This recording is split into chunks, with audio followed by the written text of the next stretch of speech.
You're listening to the Back Home Network, presented by Home Field Apparel.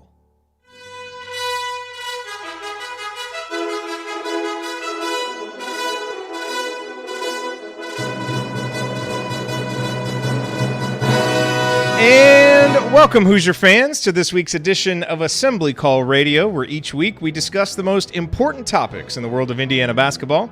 This is our 269th edition of Assembly Call Radio, and it is our 874th episode overall of the Assembly Call, recorded on the evening of October 20th, 2022. I am your host, Jared Morris.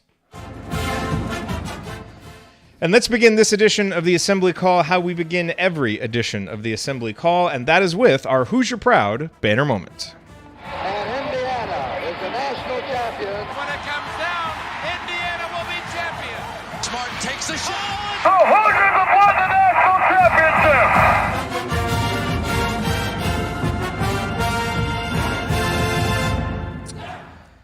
This week's banner moment occurred on Wednesday when Sam Vecini of The Athletic posted his list of the 20 best guards in college basketball. It's been a while since Indiana has had a player featured on such a list, but in a guards game like college basketball has become, you better have someone on there if you want a chance to go deep in March. So, which Hoosier made it onto Sam's list of the top 20 guards in the country?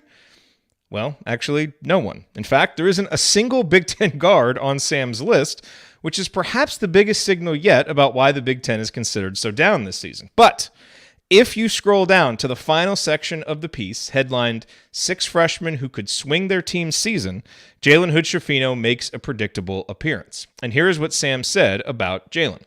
Quote, Hood-Schifino is another player who has garnered high praise from scouts who have been to team practices early this season. Guys who play at Montverde are typically pretty ready to play early, and he could be next in line. Originally from Pittsburgh, the 6'5" guard is lauded for his terrific feel for the game and his all-around impact on both ends of the court. He's a tough driver and has a college-ready frame to withstand the tough schedule of the Big Ten. If he can pair well with Xavier Johnson in the backcourt, the Hoosiers could end up not just being the best team in the Big Ten, but in the Final Four, unquote. Now that's pretty high praise from a guy in Sam who isn't one to simply buy into unwarranted hype.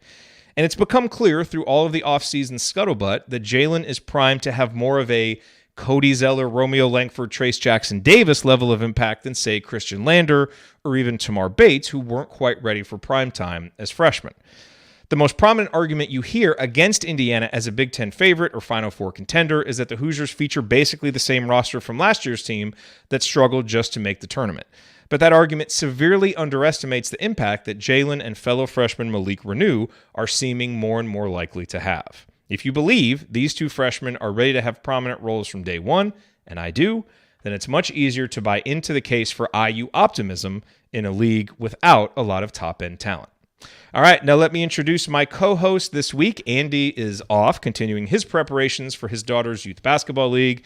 And Ryan remains in Rome, probably not sleeping much as he tries to keep tabs on the Padres from half a world away. But here with me are some friends that you know and love to discuss not just the men's team, but also Indiana's highly ranked women's team as well. First up, he is the founder of the Delphi Bracketology Club and a longtime high school basketball coach in the state of Indiana. You know who I'm talking about. He remembers the days when a movie cost $1. Heaven help you if you ever decide to pop your collar. Play hard, but remember, fake hustle is a crime. He's the coach and it's Tonsoni time. Coach, it is Tonsoni time. What's on your mind? Well, I put in a little practice this week. I'm going to Vegas. Practice? Yeah, I'm going to Vegas to follow the Hoosiers in December, so I needed to go to the casino and learn some games. So I went to the casino here in Anderson and lost a little money, but I got some good practice in, just like the team's getting some practice in.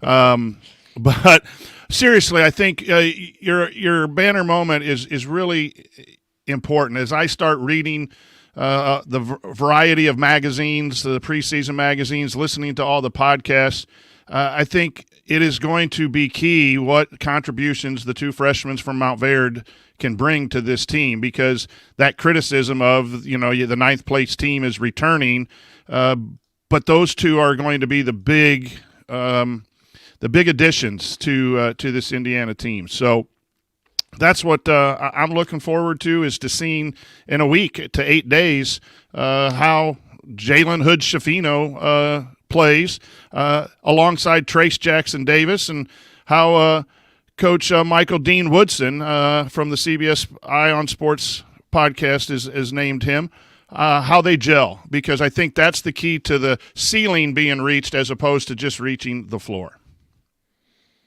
Well said, Coach. All right, and here with us tonight, it is Coach Jeff Marlowe and Kathy Amos, the hosts of our IU women's basketball show, Doing the Work, which now has its own podcast feed.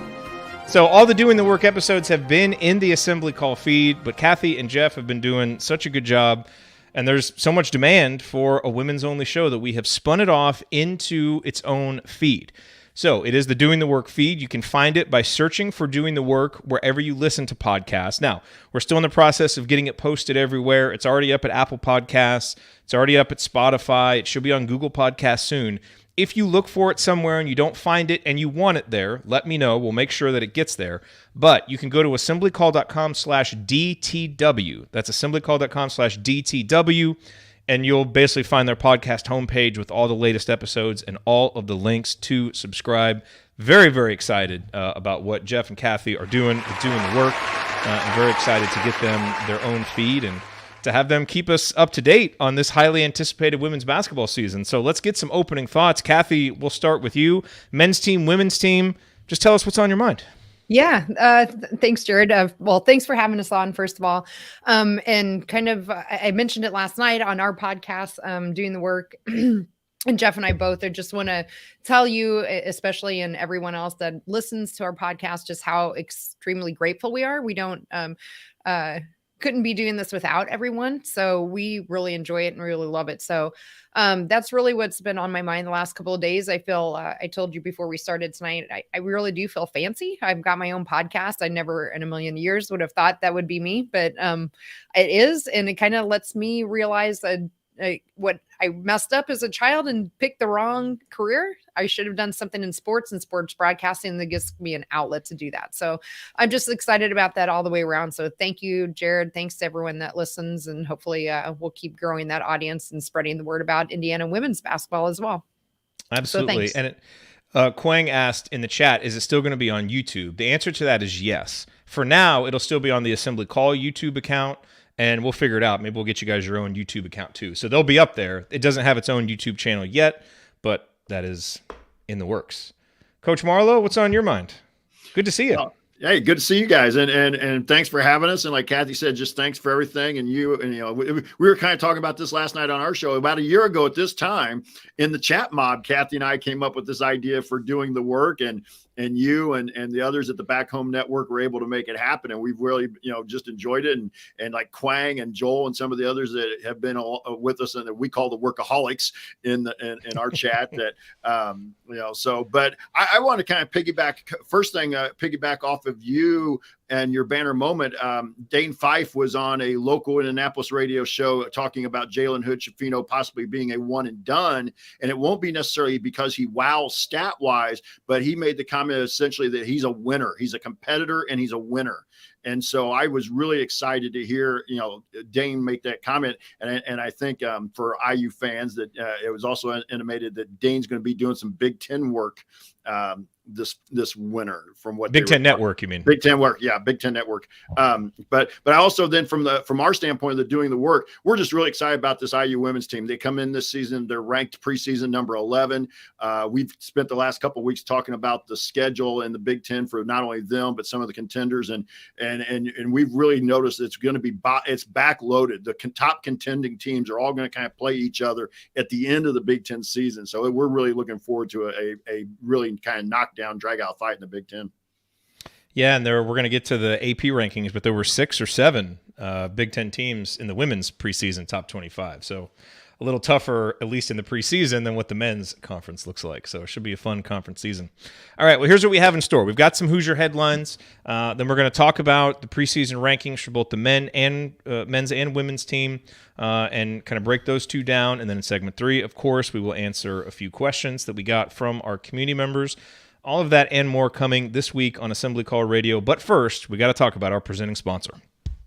Home field apparel, wear one for the team. That's right, ladies and gentlemen. This edition of Assembly Call Radio, just like all shows on the Back Home Network, including Doing the Work, presented by our friends at Home Field Apparel, where they have the largest collection of vintage IU apparel that you will find anywhere, with beloved logos from every team's history. That's what Home Field Apparel does. They dig deep into the archives of every college and university that they work with, and they find great old logos and brand marks and breathe new life into them.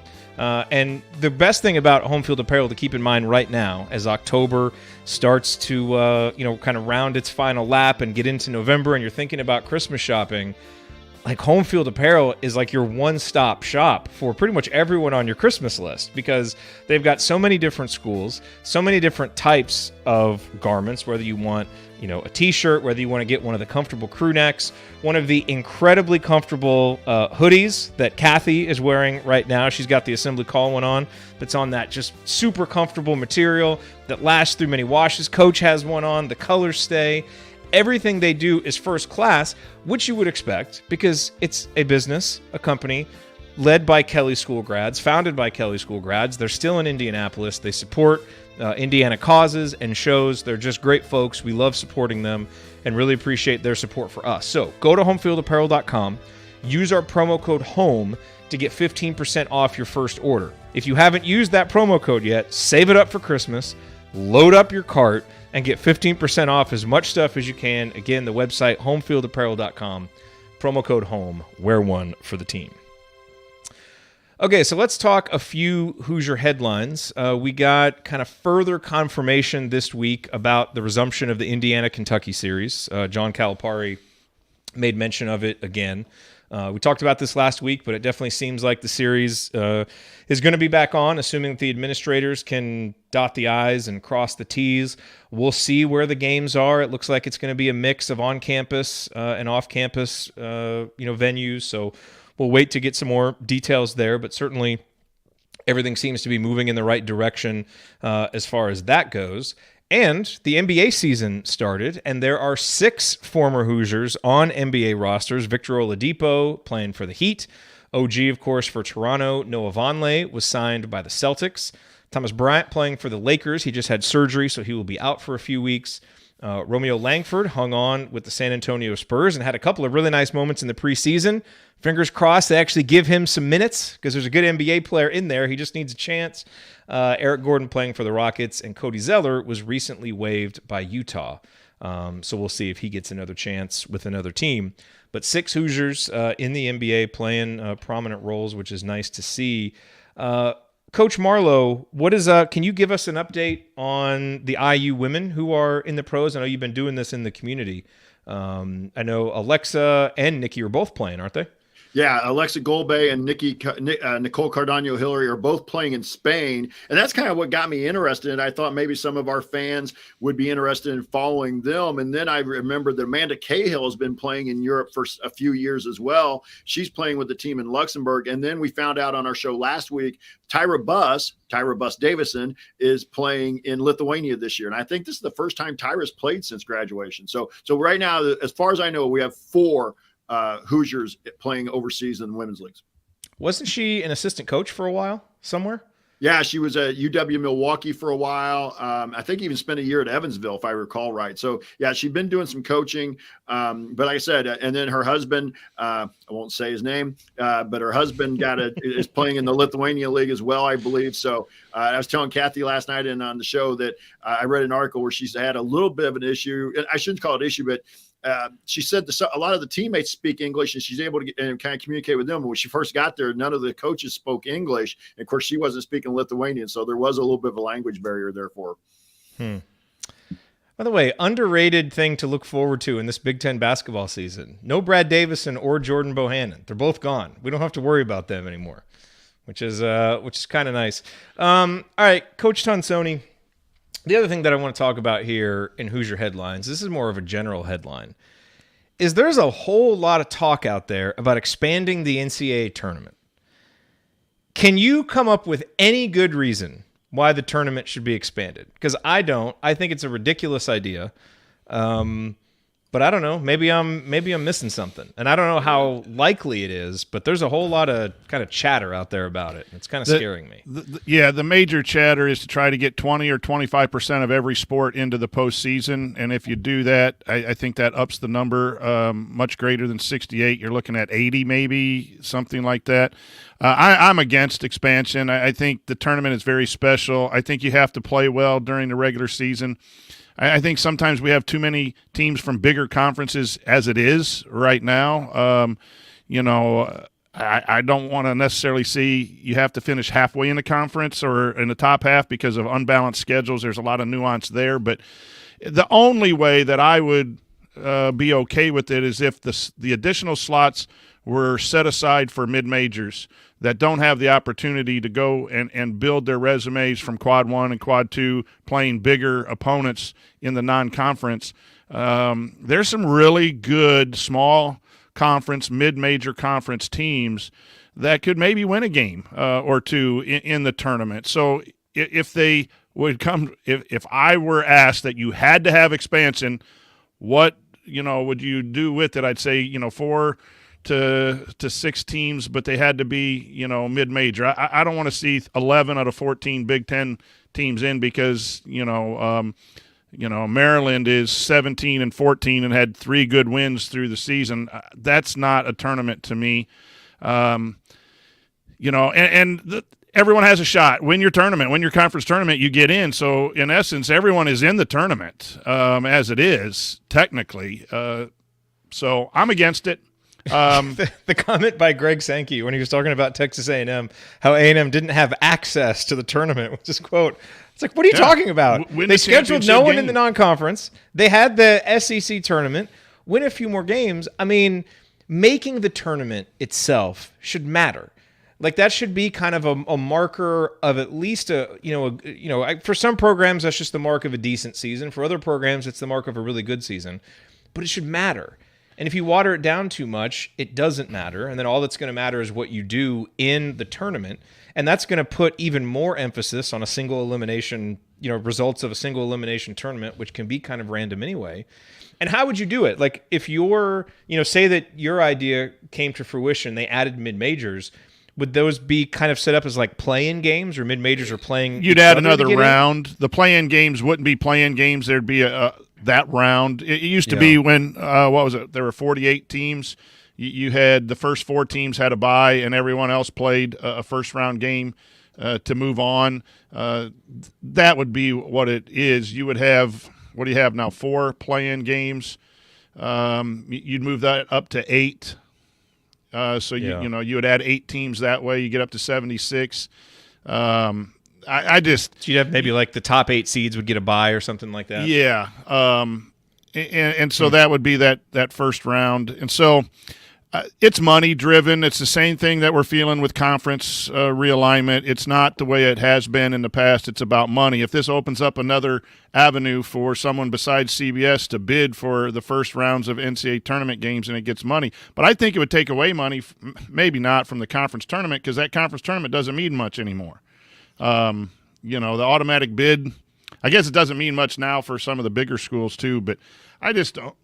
I don't know how many teams you need in. At some point, all of this conference realignment, all of this expansion to make sure everyone gets in and money is made, it's going to back.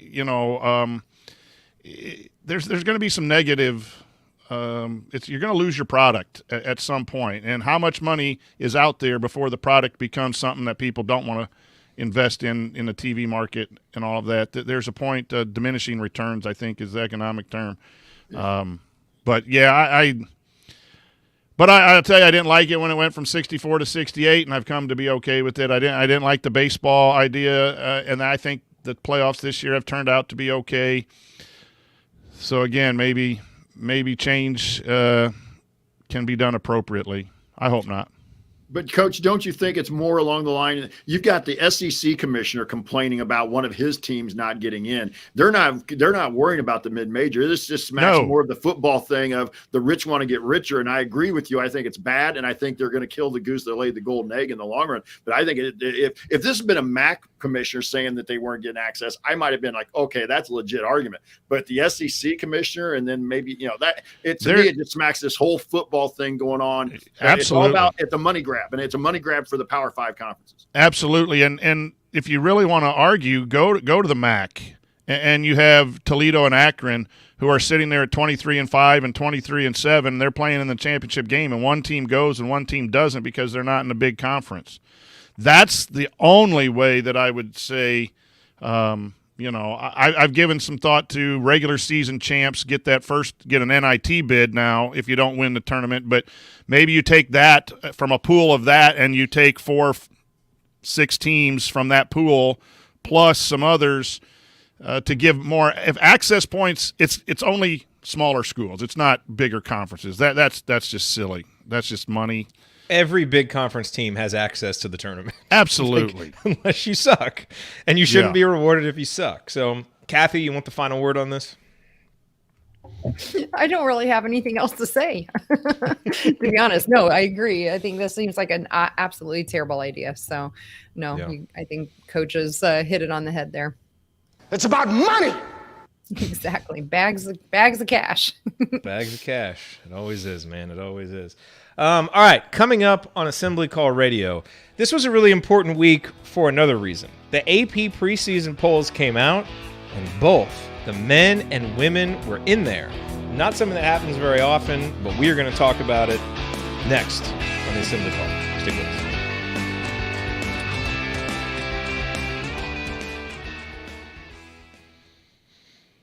All right. Well, hello to everybody who is here. I see a comment from Joel. It says, I've been drinking tonight at the office lounge. If you know, you know. I definitely know. Miss the office lounge. So we'll be expecting some saltiness from Joel in the chat as we go through tonight. More than normal. It's a normal night.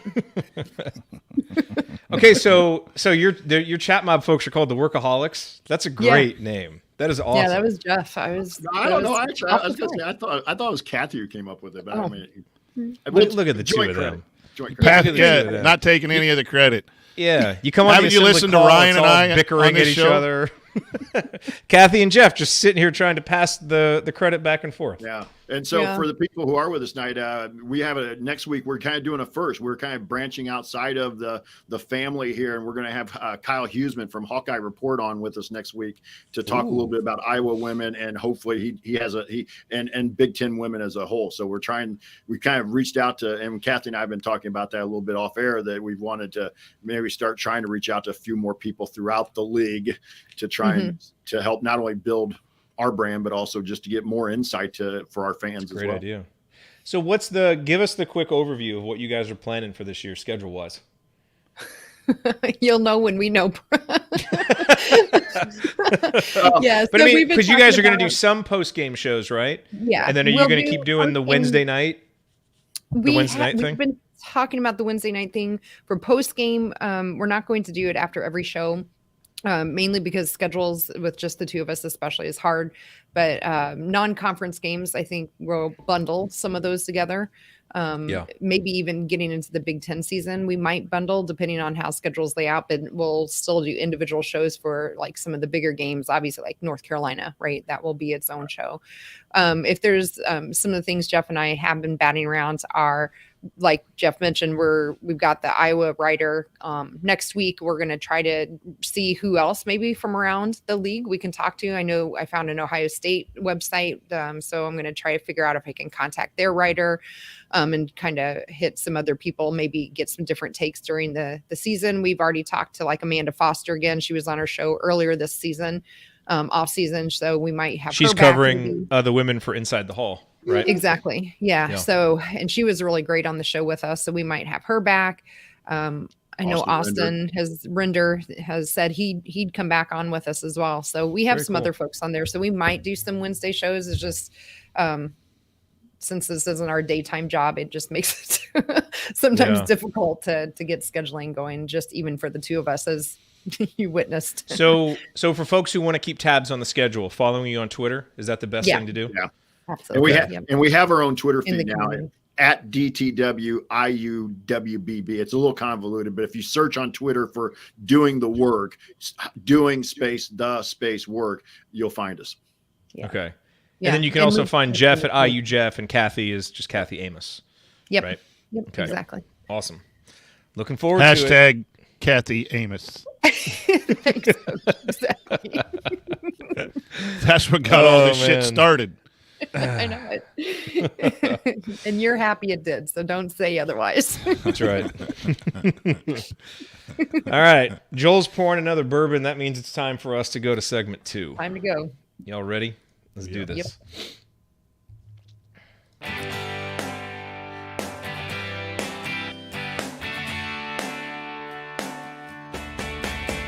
What's up, y'all? It's Devontae Green giving you the green light to watch Assembly Call after every IU game. Just don't listen to their opinions about shot selection. Remember, you miss 100% of the shots you don't take. Go Hoosiers. Thank you, Devontae. Welcome back to the Assembly Call. I'm Jared Morris. I'm here with the coach Brian Tonsoni, the coach Jeff Marlowe, and Kathy Amos. Kathy and Jeff, of course, hosting our new show, Doing the Work, which you can find and subscribe to at assemblycall.com/DTW. We are going to spend this segment talking about the men and getting you caught up on the women's team and primed for the season. And we will do it within the framework of the preseason AP polls, because guess what? Your Indiana Hoosiers are top 15 in both of them. So, Coach Tonsoni, the men came in at number 13 in the preseason AP poll, which seems, about right. That's kind of where you're seeing Indiana, in that 10, 11, 12, 13, 14 range. They were right around there in Ken Palm. This is the first time, Coach, you might have seen this on the run sheet, but do you know the last time that Indiana was in the AP poll? Not just the preseason, but just any AP poll. The last time the Hoosiers... I don't know. The women have a great streak going. They've been in it for a long time. The men last appeared in 2019. 2019, so it's been a while, but we are back. There are only 2 other Big Ten teams in the preseason AP poll. That is Michigan at number 22, Illinois at number 23. Purdue, Michigan State, Ohio State, Iowa, and Rutgers are all receiving votes. And in terms of Indiana's non-conference schedule, North Carolina is number 1, Kansas is number 5, Arizona number 17, and Xavier is receiving votes. Coach Tonsoni, your reaction to the AP poll, Indiana's slot in it, and did anything else jump out at you in those rankings? Yeah, one, I'm happy that Indiana is back in the national discussion. That's the number one thing, regardless of where they were. If they were higher or lower, they're back in discussion for Big Ten championships. We're talking about awards on podcasts, and that's where we all want this to be. And we want it to be there consistently. So we're not back until the results are there, but we're back in the discussion. That's what it means to me. The preseason polls basically go on, kind of what happened last year. It's kind of like the Sagarin rankings are nice, but they're better in January when this year's information and stats overtake some of the, algorithm from previous seasons. So it's a bunch of people looking at rosters, and generally the teams with people coming back are rated a little bit higher than the teams that had some success in tournaments get rated higher. UCLA coming off of their Final Four run, they had a tough go. You look at North Carolina, they had a nice run from a 8 seed, 9 seed situation. They're ranked number 1. I'm not sure they're going to maintain that. So the polls are just a real quick snapshot of what a bunch of people think. I don't put a lot of meaning into them until we see next Saturday that exhibition and how they're playing and how Indiana's doing, what those rotations are. So I'm happy and thrilled that we're talking about it, and that I'm turning on podcasts, and Indiana is not just a quick mention at being 7th or 8th and then moving on to the other teams. This is what you want as a fan. It's all fantastic.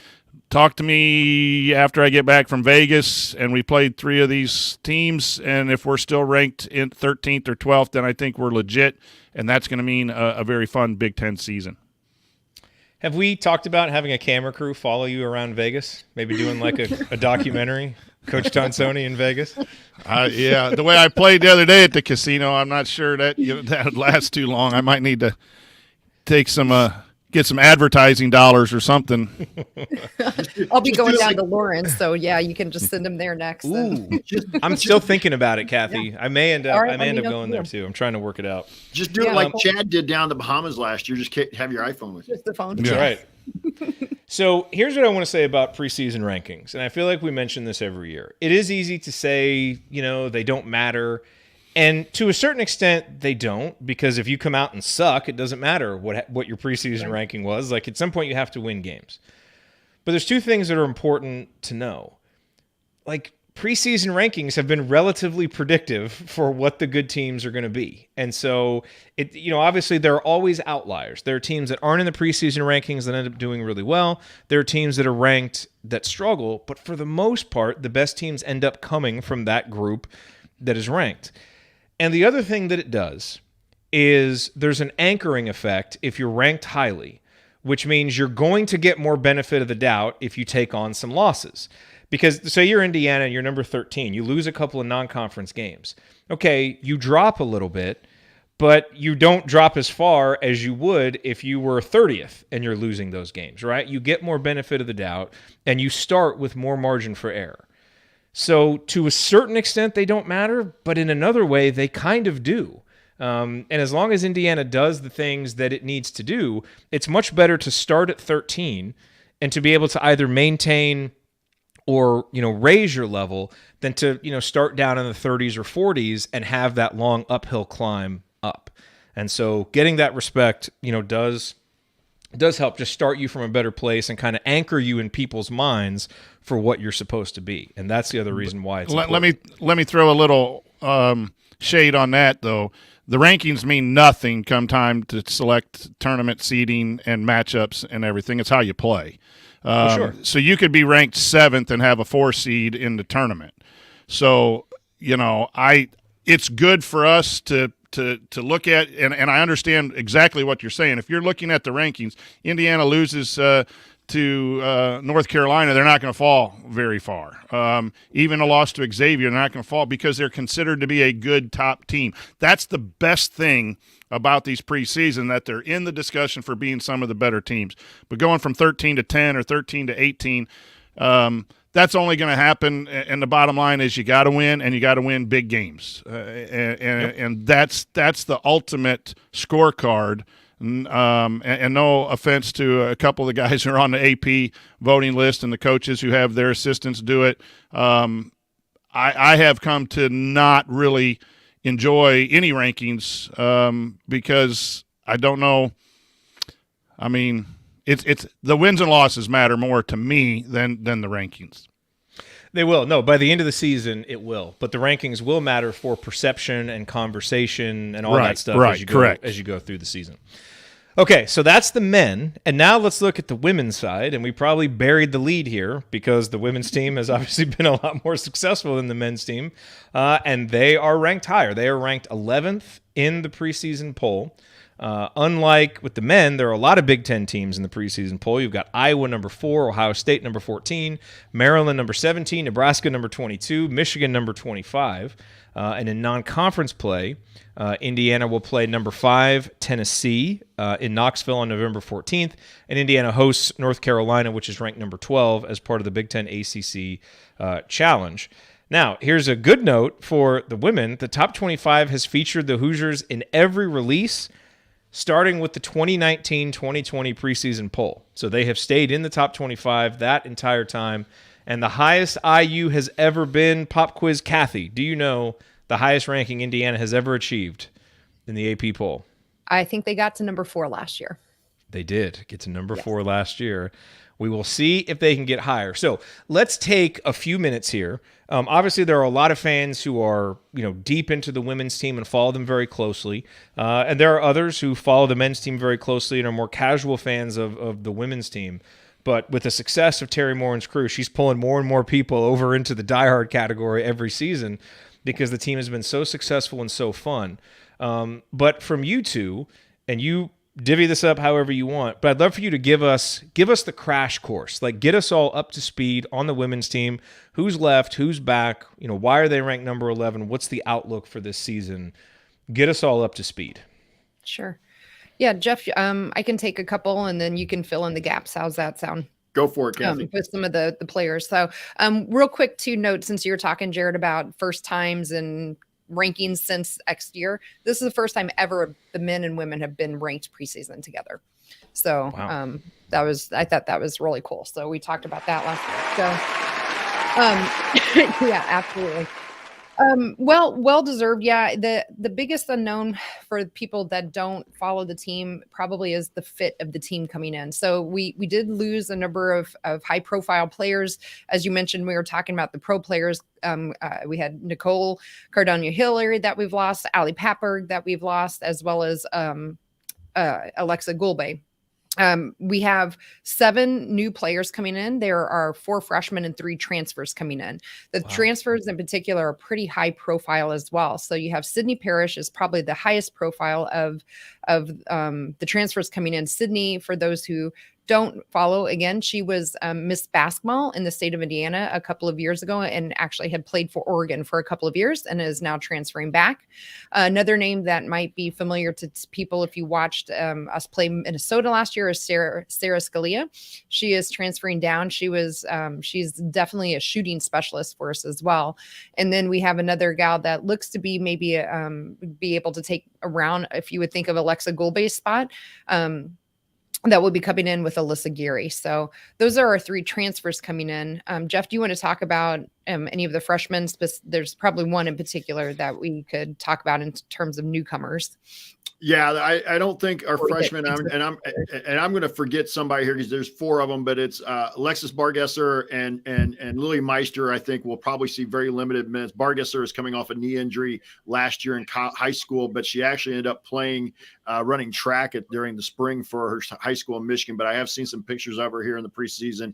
Pretty heavy brace still on that knee, so I think that you'll see them. But the girl that really kind of has everybody a buzz is kind of, and it's to a certain degree, Jared and Brian, is almost a Jalen Hood-Shafino type, 6'2", 6'3", kind of everything player out of Israel in Yarden Garzan. And she has actually played a little bit of pro ball over in Israel. So her background is one that we're really hearing some things, some kind of things leaking out of the program that if she doesn't start right away, she's going to be heavy into the rotation and really has the ability at minimum to play everything from 1 through 3, if not 1 through 4. So that'll be that with them. Then the other part I'll kind of get into is the reason they're high here is they returned 2 really good veterans, Mackenzie Holmes and Grace Berger. And Grace was actually named to the Cheryl Miller Award list the other day. Sarah Scalia was named to the Ann Meyer Drysdale Award list the other day as well. And so you got those 2 veterans, and then you throw in what they've got. And what we're really excited about, at least from our perspective on the show, is how will it change a little bit? This is a team that has not been a very good 3-point shooting. Notice a trend there. Has not been a very good 3-point shooting team, but Terry Moore went out and got some kids who, especially in Sarah Scalia, but we also think Sydney Parrish is going to be able to shoot the 3 ball a little bit. And from what we're hearing, Garzan should be able to shoot it a little bit. So and don't forget Chloe.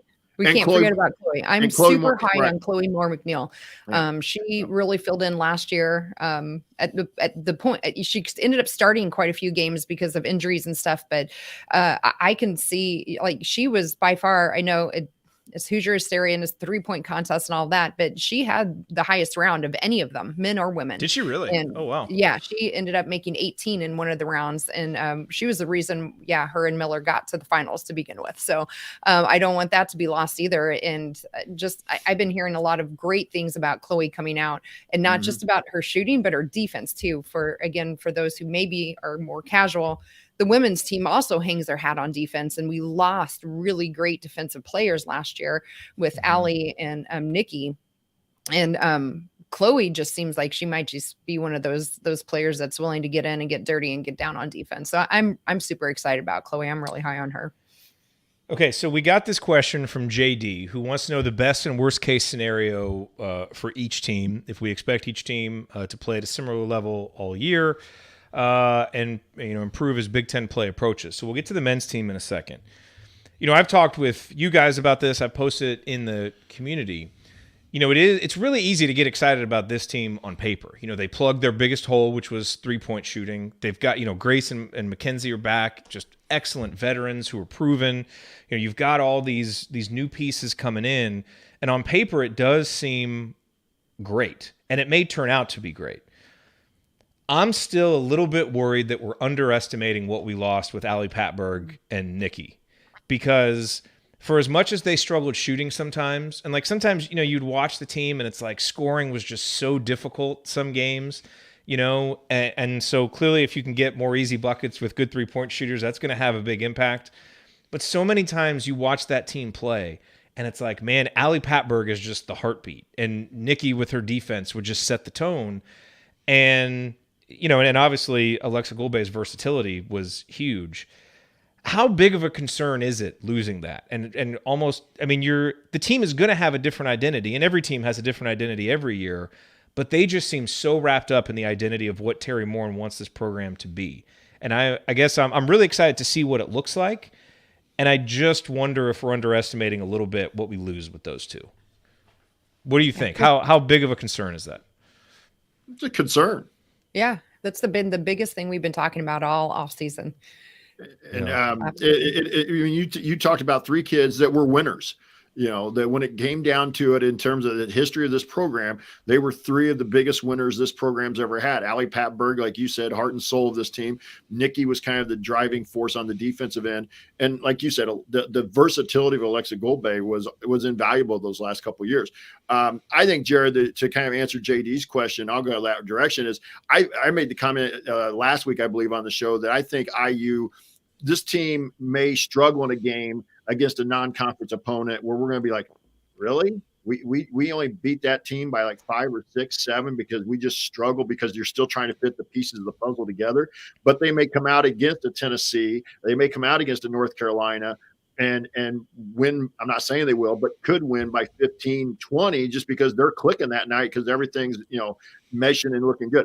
I think this team will look a whole lot better in January cohesively and on the floor in terms of sync than they do early in December. And that's what as a coach, that's what I want. And I think February, that, like I said, I've alluded to it earlier in the show, that February schedule is a killer. They may have the toughest last 6 games in the conference, but so do some of the other contenders as well. Maybe not as tough as IU, but that stretch in February that will probably determine the Big Ten Conference.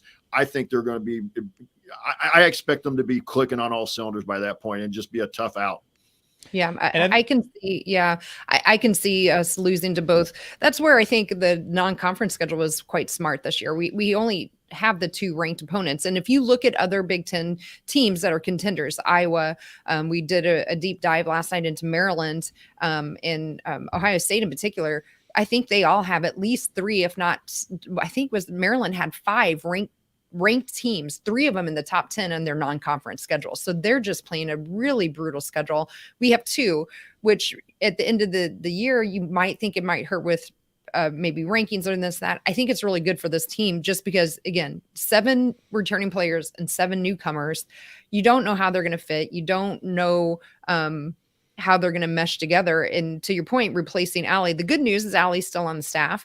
A lot of the women that have gone to media days and have had other interviews have said she's become now, instead of a player with them, a really good mentor to them. So I'm hoping that culture that, she was really helping to build along with Coach Morin and the other girls have just become now pervasive through the program. And I think that's why we're starting to see more consistent results. So yes, it's absolutely a concern. It's been the biggest concern I've talked about all season.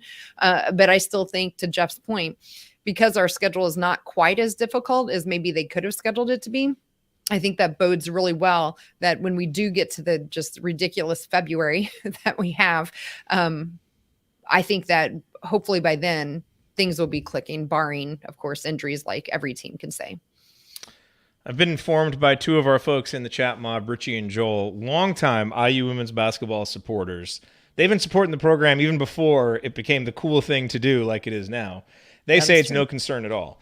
And look, I think it's unquestionable that the team has a higher ceiling this year because they have more ways to score, and I mean, basketball, if you can shoot and you have a lot of ways to score, and you have anchors like Grace and Mackenzie, I mean, you probably have a chance to be better. But it's felt like for the last couple of years that attitude and that grit and that toughness was just such a big part of what the team was. And so if they can combine that, if they can keep that and then add the shooting, the sky's the limit. So hopefully they can. It's going to be interesting to watch it develop. And one thing we talked about the last couple of weeks, I just don't think every possession is going to be a grind this year, Jared, for them, especially once we get it. I think the team, and I wonder if they'll give just a little bit on the defensive end, but I also think they're going to be a little bit more pace. They're not running and gunning, but I think you'll see a little more pace. And the other thing I'm excited to watch is there's not a true point guard with this group. I think I've said multiple times, I think you'll see Grace Berger kind of do a point forward mentality at certain parts. Garden will play some point. You may see Chloe run the point. So I think you're going to see kind of a almost, Kathy used the phrase last night, positionless team, with the exception of McKenzie, because they really are going to be kind of all about the same size out there this year. There's not really that true point guard. And I will defer to you guys and Richie and Joel. You've made me feel better about my concerns. And and everything we're hearing, Jared, is that defensive mentality has not gone away. I mentioned it with Chloe Moore McNeil, but we're also hearing it with Sarah Scalia coming out. Coach Morin herself, actually in media day, was asked about Sarah, and she was brought in to be a shooter. Like, don't misunderstand that, everyone. Like, she was brought in to be a shooter, but Coach talked about her willingness to play defense and how that has surprised the entire coaching staff. So you have now two people, and I think Sydney Parrish has also been very public about how she's really focusing on defense. So you have now two plus Chloe Moore McNeil that, hopefully is going to have a breakout season, talking about that defensive mentality. And that has made me feel a whole lot better too, as we, continue to march forward to that first tip off. Which, Coach Tonsoni kind of blends into something we talked about recently, which is, maybe you recruit the people who can score and you teach them to play defense, and Terry Morin has clearly built a culture of toughness and grit and defense and all that stuff. And so, if that comes from her and they can maintain that, but plug in better offensive players, you just keep getting better. Yeah, it's just coaching philosophy. Again, I've been reading a lot of preseason magazines, getting all the conferences down ready for the bracketology work, and boy, the number of teams that have that defensive mindset, and then the what's the setback, what's the potholes? Shooting, offense. So you see a pattern there, and these are some successful programs. Texas Tech was one of them that just came to my mind, that plays defense first and recruits and transfers for defense and then tries to find offense. I think there's a happy medium to that. I mean, you got to be able to put the ball in the basket, and you need at least one or two players to do that. And you can't solely sell out on the defensive end without any offense, or you'll just be a mid-level team. But that's the strength of Indiana men's basketball. So when you're talking about their best or worst case scenarios, one of the reasons to be excited, for me, more so than the preseason rankings, is the fact that they were really solid in Mike Woodson's first year defensively. And then with the experience coming back, you think it's going to be a lot quicker to add the new pieces defensively to fit in, to make that defense even better. That's going to help you build more wins and have a more successful season. So if Indiana's best case scenario for me is competing right down for a Big Ten championship, if not winning it, and getting to that second weekend with the chance to get to a Final Four, I think that's the best. Obviously, you want to win the national championship, Big Ten championship, but I'm not going to get involved with that kind of conversation. That's your expectation. That's your goal. That's what you're striving for. But I think that the best case is you're in the Sweet 16, you make it Elite 8, you have a chance to get to that Final Four, and it's defensive based, and those freshmen, and Tamar Bates has a breakout season as much as he possibly can for offense, and I think you see Indiana in the top 20 all year long, and at the top of the Big Ten. They have the toughest schedule, where Illinois doesn't have a tough schedule. So part of the prediction, is who has the easier schedule, and then does that change throughout the season by teams getting better or worse within it? I think the worst-case scenario for the men is what happened to Michigan last year. You had players coming back. You had a really good center. They were predicted to win the Big Ten. They fell all the way to 8th, and I think got a 10 seed in the tournament. I think Indiana would really shock me to not make the tournament this year. It would be just a brutal situation. So I don't think that's the worst-case scenario. But I think the worst-case scenario is 6th, 7th in the Big Ten, and you do what the preseason favorite in the Big Ten did last year. Some injuries, maybe some losses, but I think the floor has been lifted up for the Indiana basketball program, and ultimately that's a good thing. That I think I feel pretty comfortable about them being in the tournament. We just want it to be a pretty high seed. So that's my quick answer to JD's question, and then I'll follow up the second part, Jared, and say this team needs to play well in March, and I don't have the schedule memorized, but I think it's tougher at the back end of February and March in the Big Ten. But you want to be playing your best basketball, and boy, it's been years since we've seen a solid run at the end. Last year, you lost some real close games to Rutgers and Wisconsin at home that almost cost Indiana a bid. And they were able to flip the coin with 12 minutes to go in the Michigan game to save the season. So you want to be playing better. I think this team's going to play a little more consistently because their returning veterans are back, which is just opposite of what we heard about the women's program. When you fit new pieces in, you got to suspect the non-conference is going to be a feeling out situation where you want to win all your games, but you can understand and then build towards the back end. I'd be really disappointed if Indiana struggles in their play this year with the amount of returning players. So I think it's going to be more consistent, but you obviously still want that improvement from November to March. Yeah, I think it's pretty easy to paint the best case scenario for the men's team. It's win the Big Ten and make a Final Four. I mean, they've got that kind of potential, but if the young guys come around. And to use a word that gets used far too often on this show, but in this case, it would be correct. If they miss the tournament, it would be a disaster, a total disaster if they miss the tournament this year with these expectations and these veterans, barring something just crazy happening. All right, let me ask you guys this, because we got these questions from Brandon, and he's talking about the men's and women's team. Which team is going to have a better non-conference record? Which team has a better shot at winning the Big Ten? Which team has a better shot at winning the Big Ten tournament and a national title? And it's interesting because I think you can make a case that it will be easier for the women to maintain their ranking. Like, I think all else equal, they're better. But I think the men probably have a better chance to win their conference championship and make a deep run just because there's more parity in the men's game than there is in the women's game. And you guys know this better than me, so correct me if I'm wrong. But, when you're going up against the South Carolinas and the UConns, it seems like there's almost a bigger hill to climb at the very, very top, and you have better teams in the conference for the women than what the men would have to go up against. Is that fair, or do you guys disagree with that assessment? Yeah, I do actually. Yeah. I think even the first question was which team will have a better non-conference record. That one, I think the women, as I mentioned already before, which team will have a better shot at winning the Big Ten. I assume that's regular season. I'm kind of torn on that one because I'm a little nervous with Illinois and their schedule on the men's side. Just seems a little easier on ours.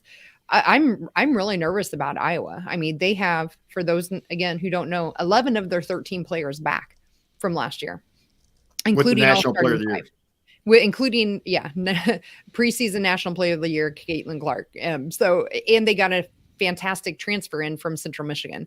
Like they have actually sold more season tickets for the women on Iowa than they have on men. They've already sold out some of their games. They're just going to be a tough team, I think, to beat.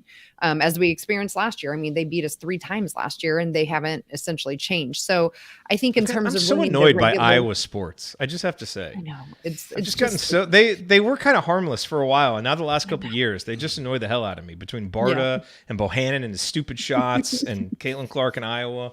I'm really getting tired of them. Trust me, I understand. And we know how Coach feels about Fran. Oh, I get it, Jared. Trust me.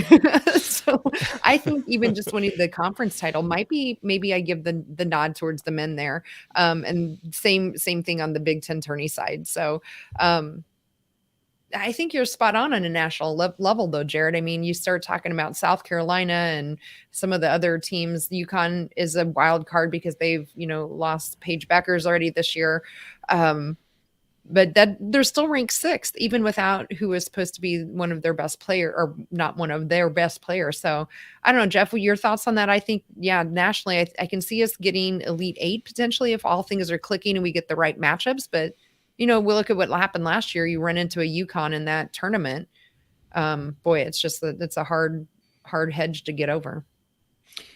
Yeah, I kind of go this way. I think the women will have the better non-conference record just because we mentioned they aren't playing quite as tough a schedule. They're only playing really 2 teams, at least right now in the preseason top 25. I will give a slight nod to the men on winning the Big Ten outright or winning the Big Ten regular season. Those last 6 games for IU are pretty brutal on the women's side. They play Iowa twice, and it could come down if the Big Ten gets their way. The last Sunday in February is IU at Iowa in Iowa City, which I'm sure the Big Ten is hoping will be for a Big Ten title of some sort, because I'm sure they would love to be able to get that on an ESPN or Fox. I think right now it's even scheduled for an FS1 game. As far as the Big Ten tourney, I kind of like IU women to have a better shot here. I just think that they have the ability to play well, and defense travels into a neutral arena, I think, a little bit better. And they've done it before. And they've done it before. They've had a little more success. And so I think the men, though, have a little bit better shot at the national title than the women. But I agree with Kathy. I'm a big believer that you get to the Sweet 16. And Charlie Cream and his too early, or not too early, but Charlie Cream and his kind of bracketology had IU as a 3 seed. So that would get them the first 2 games in Bloomington. I'm just a big believer. You get to the Sweet 16, then anything can kind of happen, and it's about matchups. But I think that, they're going to Elite Eight I'd be awesome with Elite Eight. A Final Four is not out of the question, but I do think that the national title right now probably is, South Carolina looks like they're, again, you have to play the season, but South Carolina looks like they're loaded for bear. So that would be my predictions. South Carolina won it last year, and they have almost their entire team back. So yeah. Yeah, and to be clear, I mean, the women just by default have a better chance to win the Big Ten tournament because we know the men won't. Even when the men get red hot in the Big Ten tournament and play great basketball, there's frickin' Jordan Bohannon there to bank in a 3 and stop their run. So there's or that kid from Minnesota. Oh, God. Yeah, I wouldn't be surprised on the women's side to see Indiana and Iowa again in that championship game again. But yeah, Coach Marlowe has hit it right on the head. We got Iowa twice in February, Ohio State twice in February, and Purdue twice in February. Wow.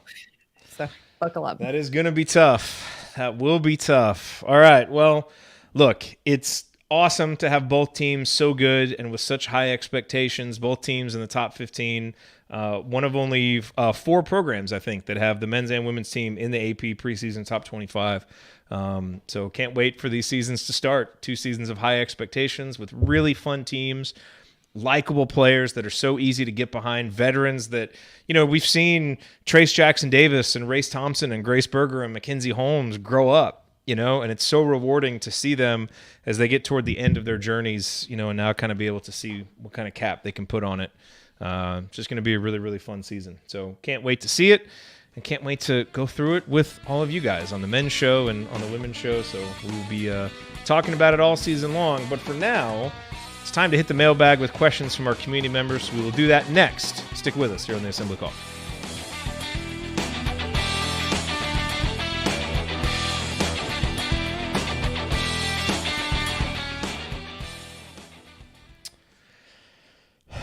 All right. Good stuff. Yeah, Richie and Joel, they know their women's basketball, man. Yeah. They know all their IU stuff. sports, to be fair. Like field hockey, all of it. We listen to Joel and men's. We all listen to Joel and women's basketball. Men's basketball. No, we try not to listen to Joel at all. Joel doesn't like coaches. That's because he's a referee. I know. I never had a bad relationship with a referee. I don't know about Coach Tonsoni. I don't like him. You don't like him. What is the? There's a couple that are what's nice. What's the attendance expectation for the women this year? That's probably a good question. Maybe Joel or Richie can answer. I don't know what the season tickets are. Ari put something out, didn't he? I thought I saw a tweet from Ari about season tickets. I don't know if he was referencing Indiana or I see him in the chat. There he goes, 5 to 10,000. Yeah. For the women, yeah. That's great. The closer to 10, the better. Yeah. Yeah. Man, I tell you, I attended a game last year for the first time in a long time. I know my sons have gone down. It is absolutely something I think every fan of Indiana University needs to do at least once, if not more, especially with the team, the women's team poised to have such a good season. Those games are absolutely remarkable. They are. I agree. I'm going to 2 women's games this year. Both of them are away. So in February, so the men play Purdue at home on that Saturday. That Sunday, the women play at Purdue. So my mom and sister are coming up, and Nice. with my husband, are going to meet him there. But then, of course, my husband and I bought tickets to the Iowa game at the end of the year. The February game was on a Sunday. Oh boy. I got online 3 minutes after single game tickets went on sale for Iowa, and they only had 3 sections available. Wow. So we're sitting halfway up in a corner. But you'll have your red on. But I'll have red on, so I will definitely stick out. Absolutely. Won't be the I'm going to try and get down for a game this year. I haven't been for a couple years, so. Yeah. Very nice. Cool. Very nice. All right, let's hop in and answer some questions. Okay. The first one is going to be going to you two because it's about the women's team. Sounds. Here we go.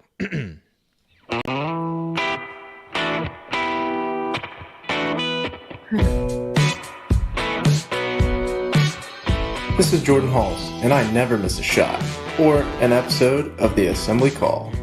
Talk about a guy who can shoot. The great Jordan Hulse. Welcome back to the Assembly Call. I'm Jared Morris here with Coach Brian Tonsoni, Coach Jeff Marlowe, Kathy Amos, and we are talking about the men's and women's team with the seasons getting ready to kick off in under 2 weeks. I mean, we're going to have exhibition games coming very soon, and then the real thing kicks off. So just so much happening. And by the way, it makes it a great time to join the community. assemblycall.com/community. We're getting ready to ramp that up. By the way, I will be having a conversation with Mike DeCourcy tomorrow morning. Not going to do it live, but we're going to record it. I will post that. It'll be for community members. And then we're going to be doing a weekly show. Coach is going to help me with it. Instead of doing Banner Monday, we're going to do it on Friday because the schedule works out better. And so I think Mike is going to be coming and doing a weekly spot. We'll have some statistical analysis, previews, all the stuff that we used to do for Banner Monday, and Coach and I are going to be tag teaming that together. That is going to be content for our community members, along with some of the statistical deep dives that we do, some of the coverage that Ari provides of all the different sports, the conversations that Jeff and Kathy lead with the women's, the virtual happy hours that we do, Tony Adranya's IU film room. I mean, there's a lot of stuff that happens in there. So go to assemblycall.com/community. Now is a great time to get in and join us because it's going to be a really fun season for both of these teams. All right, time for the mailbag. These questions submitted inside of our community. And let's start with one for Tyler, from Tyler. He wants to know the women's starting 5. He said it seems like there are 6 players in the conversation. What do you see shaking out with the starting lineup? Jeff, Kathy? you go first. Oh, thanks. All right. Hey, actually, there's probably about 7 people in the lineup that I think are in the mix here. I've kind of gone with the philosophy that she'll go with her vets.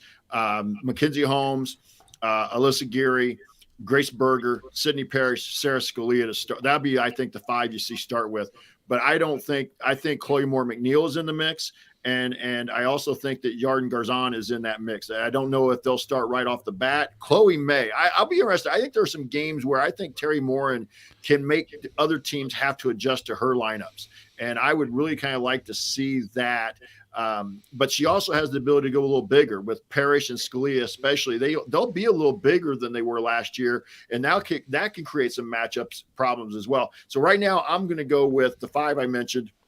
Holmes, Geary, Berger, Scalia, and Parrish, but I would not be shocked if by middle of the season, Chloe and Yarden are either starting here and there or or in the lineup overall. Yeah. Sure. So I have deviated, but that was my original starting 5 at the beginning of the offseason. I am swapping out Sydney Parrish and putting in Chloe Moore McNeil.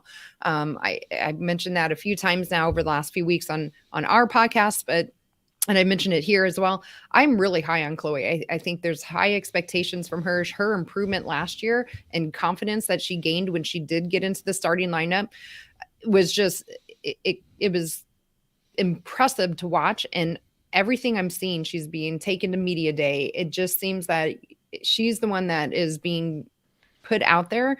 And I think she's got the defensive mentality, and now she's got some shooting that's also going along with it. She knows Coach Morin's system. Coach Marlowe mentioned veterans. So while Sydney Parrish is a veteran of basketball, she's not a veteran of Coach Morin's basketball.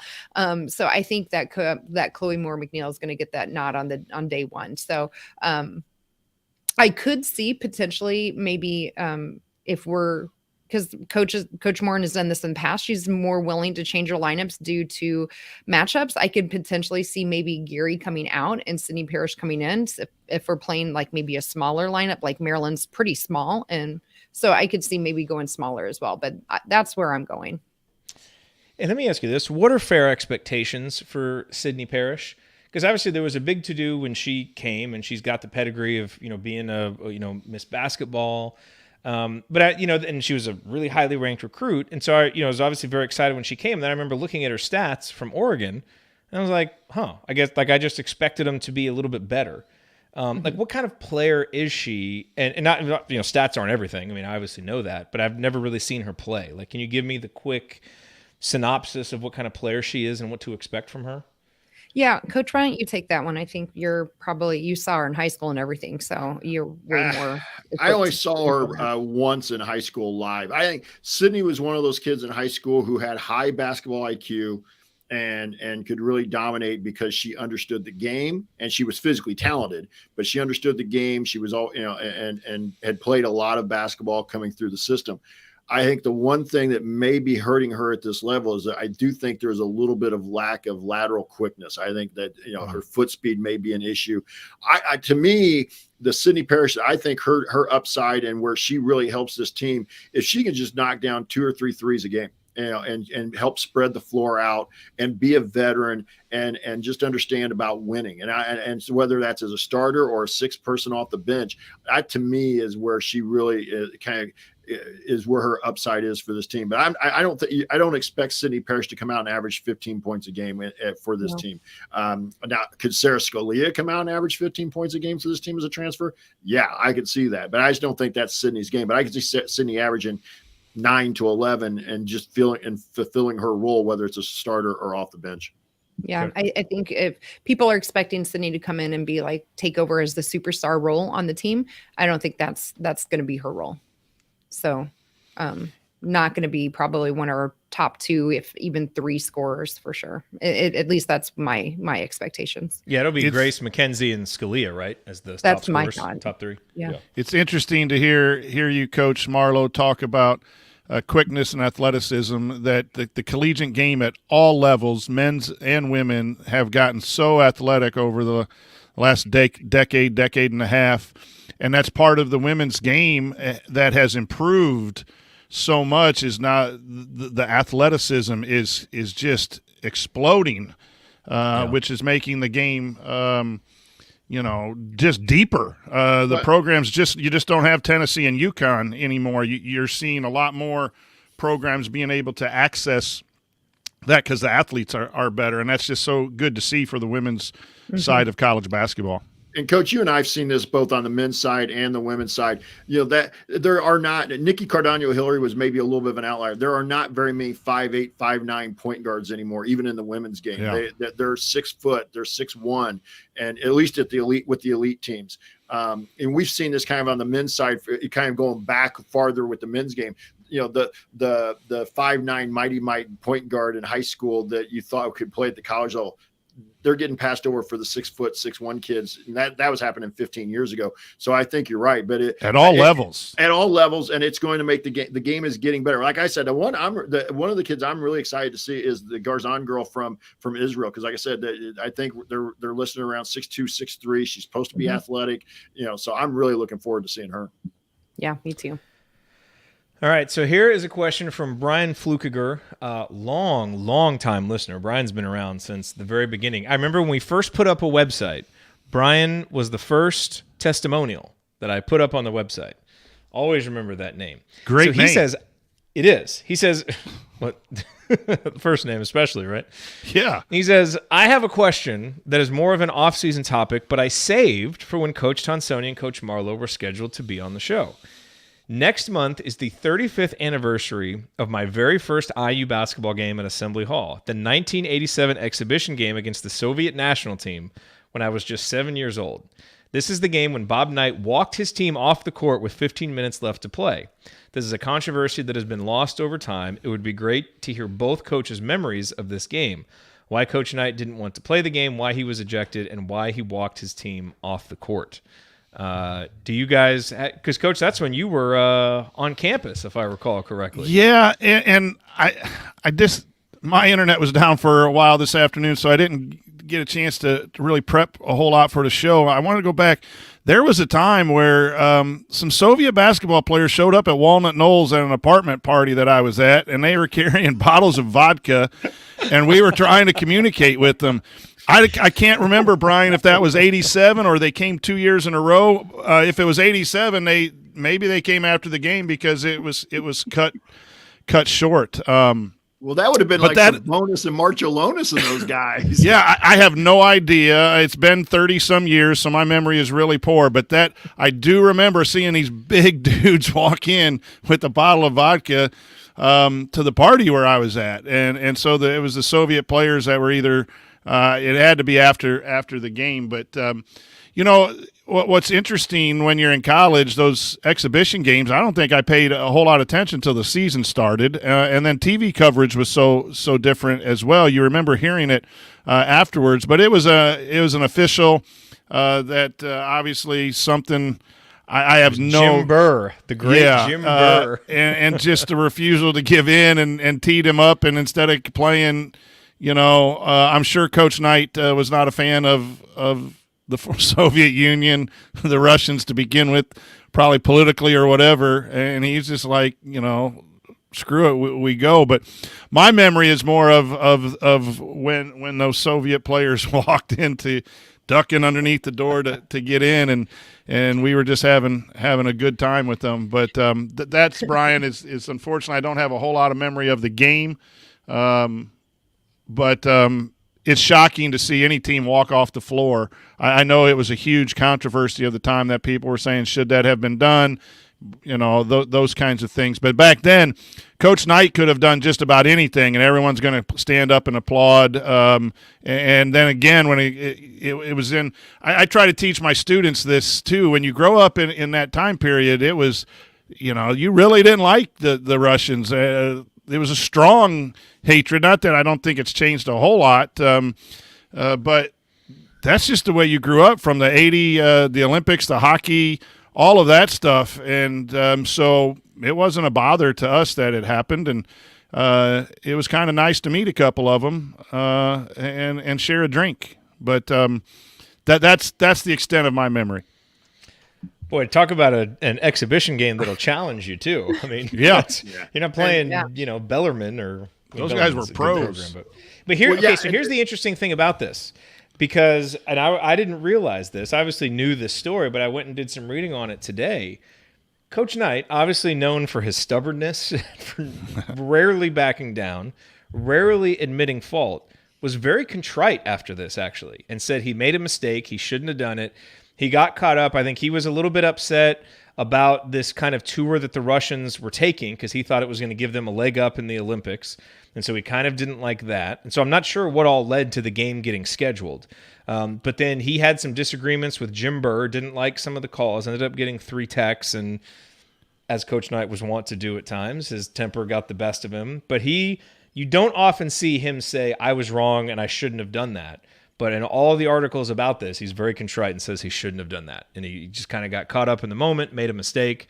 And so it's one of the more interesting endings to a Coach Knight story because you just didn't see that very often. It makes sense that he was mad about the schedule, about the schedule. But that was after the Olympics. That was after the 84 when Knight was the coach, right? But he was looking ahead to the next Olympics. Yeah, he was looking ahead to 88. But there's 2 things there. He had made comment before, but he wasn't sure why we were letting him come over here and basically get some training games against our players. But he also had made the comment a few days before the game. I had to go back and look at some of this because I was in school in Ohio, so I didn't see any of this till the next day when it made the newspaper. I think it made USA Today, and I was like, what the heck is going on here? Of course, my friends in Ohio were like, what's Knight doing? And I'm like, I don't know. I didn't see it. So, but he'd made the comment a few days before the game that, you know what, we want to play the best teams. And this team is going to make us better. He had played the Soviets before. They'd played them in 76. They'd played them in like 80 and 83. So it wasn't brand new. And Coach Tonsoni brings up a great point. This was before the Soviet players the Russian players started coming to the NBA or the NHL. You only saw them maybe in a game like this or in the Olympics. You didn't see them every day or like Coach did coming through the door at a party, but it all really came down to that dispute with Jim Burr from what I remember, and that Burr and him just got into it and Knight couldn't let it go. And Burr teed him up 3 times and basically said, you're out of here. And Knight said, well, if I'm out of here, I'm taking my team with me. And, that was, but I just remember that I went back and looked, and like I said, the reason I was joking about Marcellonis, that Sharonis Marcellonis was on that team, and I think he was the guy that hit like 4 of the free throws out of those techs, and he ended up with like 28 points or something. I honestly also think this is one of those, looking back on it, they were coming off the national championship. It was not the same team. Obviously, we had graduated Steve and things, but I don't think – I always felt like Knight – liked playing good teams like this, but he almost they were down 20 at one point and it got away from him again. And I almost feel like he did it on purpose. I know I'm doing some psychoanalyzing here because he didn't like the way his team was getting pounded on the floor. I think he thought his team was going to compete better, and they weren't ready for that level of competition at that point. Yeah, it could be part of it. And, a lot of his comments when he was contrite, he was especially regretful because of the fans. That he walked the team off the floor when the fans were there to see a full game. But just a fascinating story. Gosh, there's so many Bob Knight stories that just you look back on and you're like, I can't believe Jared, that actually happened. Were you there? Was your dad part of the Mallory staff at that point? Yeah, he definitely was. And I definitely remember going to a game against the Russians. And so if that was the last one, I might have been at that game, but I don't remember a controversy or anything. I'm going to have to ask my dad if we were at that one, because I would have been 6 at the time. So I definitely remember being in a game with the Russians, but we'll see if. Did they play back-to-back years? Or was it the only time that they played? I thought so. I'll have to go look and see. I thought they played the Russians a couple years in a row. I did too. That's why I said I wasn't sure if it was the 87 year when they came partying or it was maybe the after the Olympics. It had to be either 86 or 87. 88 I was in a different location living down there, so all right, let's hit up our final question here. Oh wait, actually Phil asked, will the women make a higher percentage of their 3-point shots over the season or the men? Women. Well, and I think Phil's question there's an important one to address quickly too about any rivalry between the teams, and the answer is no. No. Usually there isn't in anything, even at our level at high school. The student body and the athletes bond together, and you see a lot of the men at the women's games and vice versa. They're in there, they're grinding together. They know what it's like, and it's the same for football and the other sports as well. That it truly is, what is it, 26, 24 sports, one team. 24 sports, one team, something like that. That has been a really good thing at Indiana University, and that's something as an alum that I'm really proud of, that I see it all the time. But team to team, no, you want success for your fellow athletes. Yep. Do any of you disagree that it'll be the women with the higher percentage? No, I think it'll probably be the women. I think it'll be the women, but I think it'll be close. Yeah. If it's the men, to shoot a little better, then they're really going to reach their ceiling. Yes.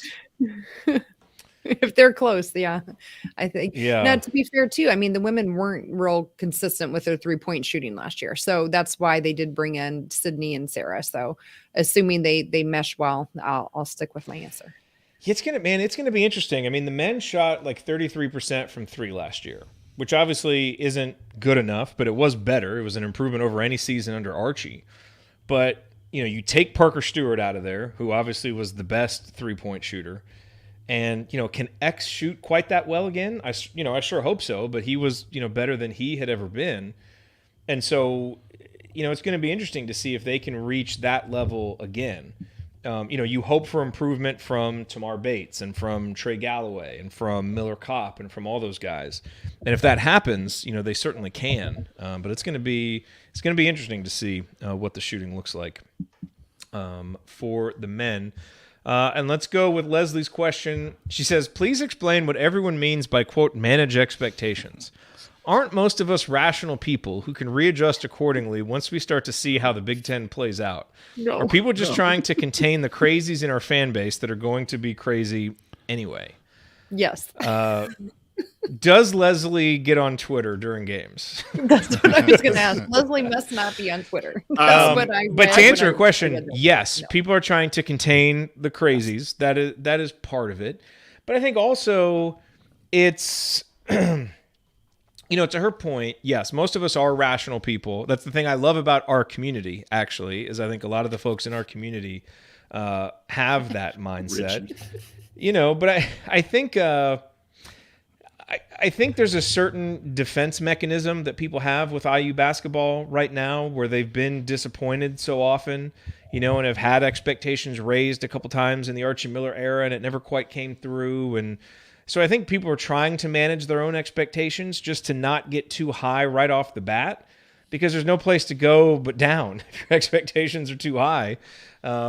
And so I think that's kind of why people are doing it. But yes, I think for the most part, we're rational people, and most IU fans you can talk to understand the range of reasonable outcomes that are there. But there also is the crazy element, not just of our fan base, that's there for any fan base, that certainly has to be dealt with. Jared, let me add I'm sorry, Kathy. Real quick too. It's a normal progression is to be 9th in the Big Ten, then 5th in the Big Ten, then number 1 in the Big Ten, and the expectations take us from 9th to, Gary Parrish has us winning every award in the thing, and that's great, and I hope that comes to fruition. I really do, and that's what I'm rooting for. But we could have a good season and finish 4th in the Big Ten and get a 5th seed or a 6th seed and pull off an upset or two and get to the Sweet 16. And my concern is I don't want people to think the program is back to being this program is headed in the right direction under Coach Woodson overall in the overall picture. And a move forward is good. Even though I know we have a lot of seniors and you worry about what's going to happen recruiting and all of those things, my big fear is everyone, if we don't win the Big Ten, if we don't get to a Final Four, then all of a sudden it's going to be a negative towards the program, when really it moved from barely making the tournament to maybe a 5th or 6th seed and getting to the Sweet 16 or wherever we end up that don't meet expectations. And it's impossible to manage that, Leslie. It really is. But that's where I'm at personally. I want to make sure that I look at this team fairly at the end of the year and say, you know what, Trace Jackson Davis got us from no tournament to a play-in game to a Sweet 16, and those accomplishments are to be applauded, not, oh my gosh, we lost to Kansas and North Carolina and we finished 3rd in the Big Ten because we had a tough schedule, and I'm down on the team, down on Coach Woodson. That's where I'm trying to manage my expectations, is that I think we can have a good season and not win everything that we're being predicted to win. I think that is really well said, Coach. Really Absolutely. Well said. I have Right, the same Kathy. thing. And I think, though, to back to what Leslie's questions, are people just trying to contain the crazies in our fan base? We're joking, but not really joking about being on Twitter. And that's the problem with social media and everything else, right? Like, it may be a small faction of our fan base that, go off the deep end as soon as we lose a game, but it's going to happen. The problem with that small faction is often they're the most vocal and the most public about it. And I think the players and parents see it. And then players and recruits recruits. and yes, exactly. Parents see it and they forget that they're tweeting or, whatever, pick your media platform at real people, and they forget that. And I think that's where managing expectations here might be coming into play. So yes, most of us, I agree, are probably rational, and we can say, you know what, I'm not surprised we lost to North Carolina. They're number one team, right? But there's going to be a handful of people that is, if we do lose to North Carolina or whoever, they're going to be out there, they're going to be vocal, and they're going to be, again, giving Indiana fans a bad name. And I think that's every fan base though too, Kathy, to some extent. I'm not saying we're unique, Coach. That's not what I'm saying. No, but I'm just saying every fan base has it. We just tend to maybe have more. Right. Or notice it. Or some of them maybe have louder voices. So well, and I take it from two directions. I think, like, Coach, you and I, having coached high school ball, every team's different. You may have won a sectional the year before. You made a run at the end of the year and finished 500, and you thought that was great. You were going to come in and be great the next year. Every team's different, and you got to be able to let them develop their own identity. And so I always feel like you got to give a team a chance, like in a college game, give them a chance to get into December or even early January before you really start judging where they're at. And such. And then the other thing I'll say this, and to kind of Leslie, and I thought Kathy kind of hit kind of the same way. I'll just say it differently. I'm 55 years old. I live and die with IU basketball. Or I should say, I want them to be successful. I want them to win as much as possible, but I'm not going to lose sleep anymore over what 18 and 19-year-old kids do in a game. And you know what? I was watching this Football Life on NFL Network one day, and it was Bud Grant, who lost three Super Bowls, four Super Bowls, three Super Bowls. Yeah. Four, was it four? Yeah. 16, yeah. 4 Super Bowls.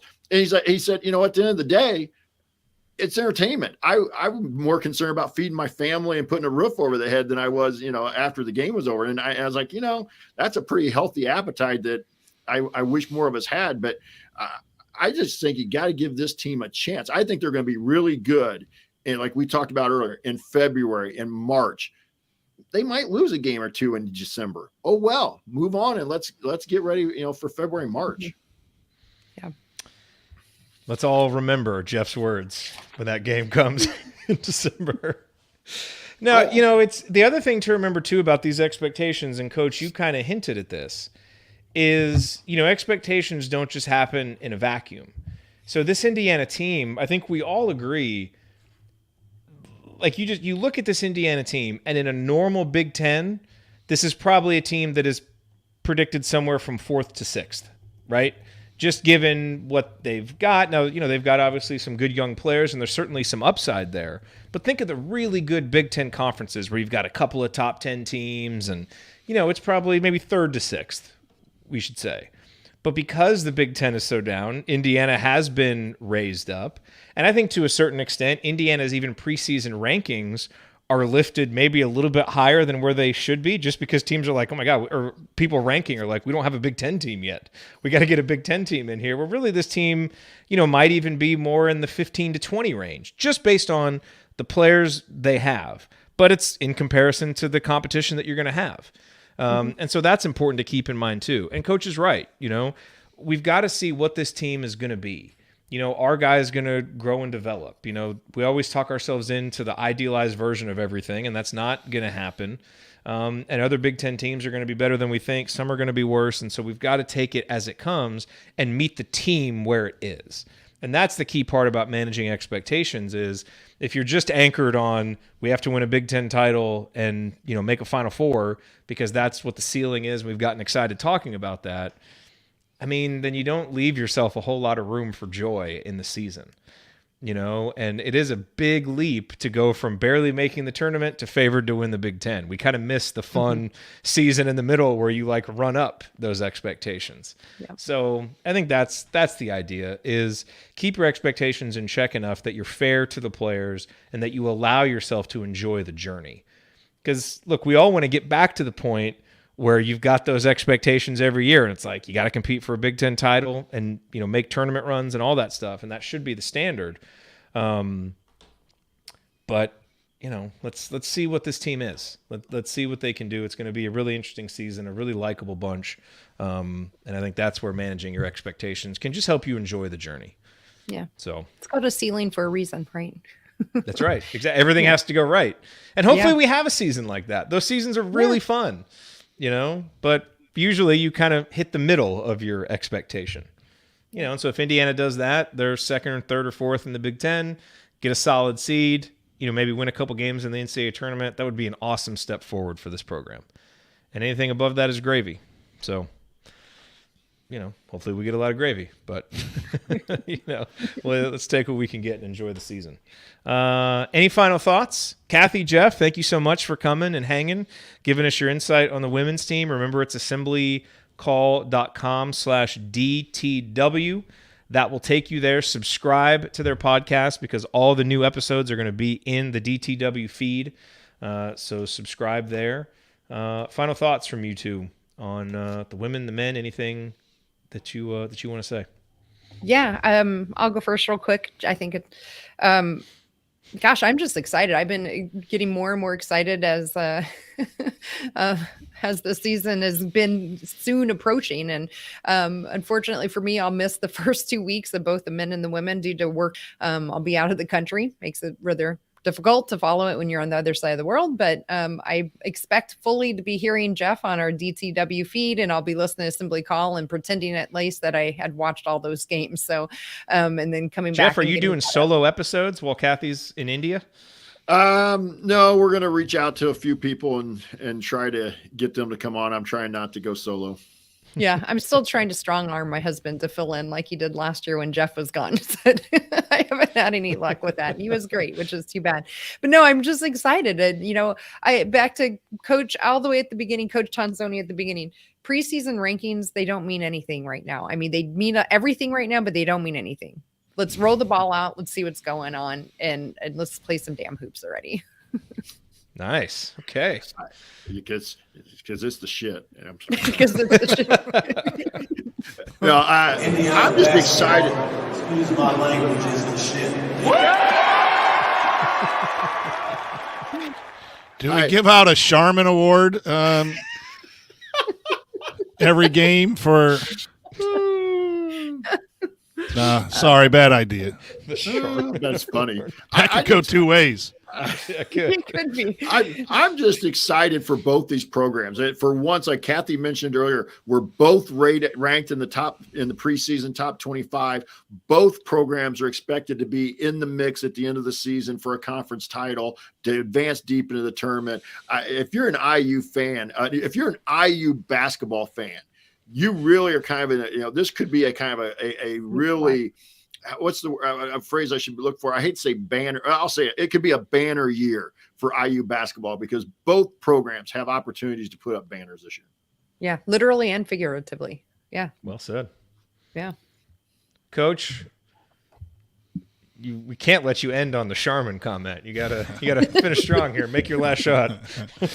No, we got 9 days to the first men's exhibition. Get your Big Ten plus subscription for the 1 month ready to roll. If you're not going to watch the women. Yeah, I'm going to keep mine all year. That's a good point. How many games? Too many. Too many on Big Ten plus. Yeah. Not a bad deal throughout. I like it to get some film clips and everything, but it's just time to watch some basketball. We enjoy doing the show, and we enjoy all the, off-season topics and all of that. But man, as it gets closer and closer and closer, that Saturday can't get here fast enough to watch that. I'm gonna be in attendance at the second exhibition. I think Indiana's done a nice job to give me a few games for credentialed, so I'll be able to go down and watch a few games early in person. But I'm just excited. Coach Marlowe just said it's nice to have two programs that are ranked and have really good expectations. We have that for all of our programs, at Indiana. So. Yeah, get here. So we have basketball to talk about. And looking forward to your show with Mike DeCourcy. Always enjoyed those interviews in the past. So there's some really good things going on inside our community. Can't stress that enough. Join the community. Let us know. I like to, we'll talk to people, interview people, do whatever. For my Coach's Corner segment, that's been fun as well. So the season is just absolutely excruciatingly close. And this Agreed. episode can now count as an official episode of the Assembly Call because Valerie's here. She just posted in the chat. It doesn't count if Valerie's not here. So she made it. So this counts. And by the way, next week, Jay is going to be here. We are doing our over-unders episode. Everybody always likes that one. So Jay is putting together some very difficult over-unders for us that we will have to decide on for next week. I suck at that. And Just a preview. I know. And then the season's here. Post-game shows. Holy moly. It comes. It comes. All right. Well, that is going to do it for us on this week's episode of the Assembly Call. If you want to see us do the show live, join us at assemblycall.com on Thursday nights for the live broadcast of our Assembly Call radio recording and for all the post-game shows that are coming. Thank you to Bob Thompson for producing our music. Thank you to John Ringer of rigdesign.com for designing our logo and the logo for doing the work. And thank you, of course, for listening. We will talk to you next week on Assembly Call Radio. Until then. Take it from me, Christian Wofford. Keep your elbows in and your eyes on the rim. Go Hoosiers. Indiana basketball is the shit. I wish I had a better audio of that. If anybody has better audio quality of that soundbite, please send it to me. We need good, clean audio for that one. Pardon the pun. Yeah. Jeff, Kathy, that was great. Really looking forward to following along with the women's team with you all this season. Yeah. Thanks for having us. It'll be fun. Yeah, thanks for having us on. It's Indiana sports never disappoint. We always reach expectations. Things always go exactly as we expect they're going to. So we can safely enter the season. Too soon for football. Football wins Saturday. Oh yeah. Any quick football thoughts? So you think we're winning at Rutgers? You think this crew is ready to go win a road game? I'm going on a bike ride with friends. I'm not even going to watch. I got to have faith. Oh no, have we reached that point of the season? My niece is in the volleyball regional, so I'll probably have it on my phone, to be honest with you. I'll be tuning in, watching on the phone. But yeah, at a regional volleyball game. Check local listings, but it's going to be like 80 degrees here on Saturday, so we got to get a last group bike ride in while we can. So, where's she playing at, Coach? LaPorte, hometown, my hometown. So I'm going to go see my mom for breakfast. Do a little work around her house, and then go there, and then go up to New Buffalo in between games to Beer Church. My wife's cousin owns the Beer Church Brewery in New Buffalo. They have some wood oven pizzas and stuff. So, and then hopefully an evening volleyball game. If not, we'll just drive home and call it a night. Have you been up there to? Is it the Straw Dog, the Stray Dog? No, I've heard a lot of good things in New Buffalo about that. But I can't get past his brewery because I know him. So it's the first one in town as you drive in. So okay. I have to remember that. Yeah. We get up there about at least once a year. So good place. Very nice. All right, everybody. Well, have a great rest of your evening. Have a great weekend. Yeah. Good to see everybody. Good to see everybody. See y'all in the community and back here next week. See ya. See ya.